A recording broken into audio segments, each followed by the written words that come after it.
ประเมินการอันนี้สองประเมินการประเมินโต๊ะอะไรถามมาลงมาเลยนะสี่หัวแจงดีมากำมาจรประเมินสถานการณ์ปลอดภัยเนาะตอนนี้ยังเป็นคนเฉยเลยเนาะเอาเรื่องแรกได้เนาะเอาระวังกลางมาอะไรพวกเนาะเอาเรื่องได้เอาเรื่องได้กรณีของอาทุกข์ได้เนาะอยู่เรื่องกลางเนาะได้แล้วเรื่องกลาง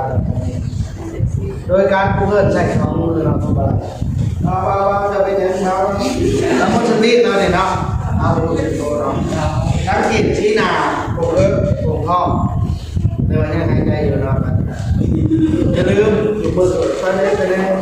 ซอยโต้หรือซอยโต้ไปเนี่ยเบอร์บอกเขาไว้ก่อนนะวันนี้เราถูกวันเด็กคนอื่นเขารู้ที่หนึ่งถึง6 2 5ก็ไม่ได้ให้เพื่อนมาช่วยเหลือคนสติบอกกันเนาะคนสติ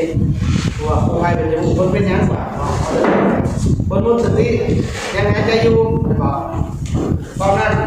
ต้องให้การช่วยเหลือเราสันติสีโดยการตรวจแรงว่าการตรวจเรามาเบิกการตรวจโดยการใช้เหลือในสมุดยกไปนะตรวจของมันไปเบิก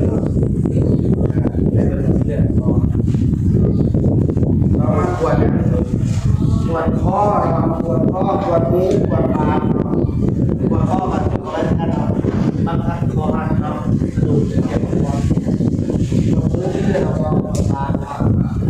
วันมาลัยดูตัวนี้เราดูตัวนี้ดูมาลัยทางให้บอกดูมาเลยเป็นไง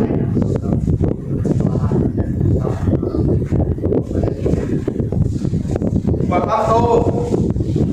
ดูไปเนาะดูไปลูกทางนั่งก่อนดูแอลมากกว่าเราวันมีเรื่อง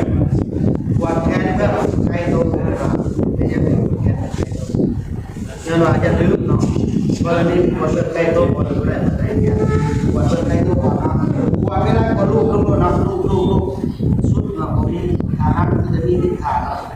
ทำเปิดใครโตวันอะไรปวดขาเปิดใครโตดูลงมาตีเนาะไก่โตดูตีเนาะแกเปิดไก่โตว่าเนาะผมเป็นเจ้าไม่หรอกเด้อมาคอยเด้อเวลายอมเก็บเก็บจะสอนเราเองว่าเอาผูกก่อนครับจะเป็นการที่ตัวนี้แกเปิดไก่โตผ้าใช้บาลัยเปิดไก่โตเด้อผ้าใช้บาลัยเจ็บเราพูดถึงในทางฟ้าที่ลงคืนเนาะฉะนั้นเบื้องนี้เราจะสวยแบบนี้ครับขาเบื้องใครโตตั้งขาเนาะเอาไปซอยได้ดีแต่ว่าเพราะนี่เราหน่อยเขาจะมีเขาช้อนอะไรนี่มันกล้องได้ดิมันกล้องได้นะครับพับเขาหาขาเขาเนาะอีกคนเจ็บเขามาหาขาเนาะได้ดิเห็นไหมคือเรื่องเขาสวยคนเจ็บเขาต้องเห็นนี่เนาะแค่สอบจุบืนแค่สอบจุบืน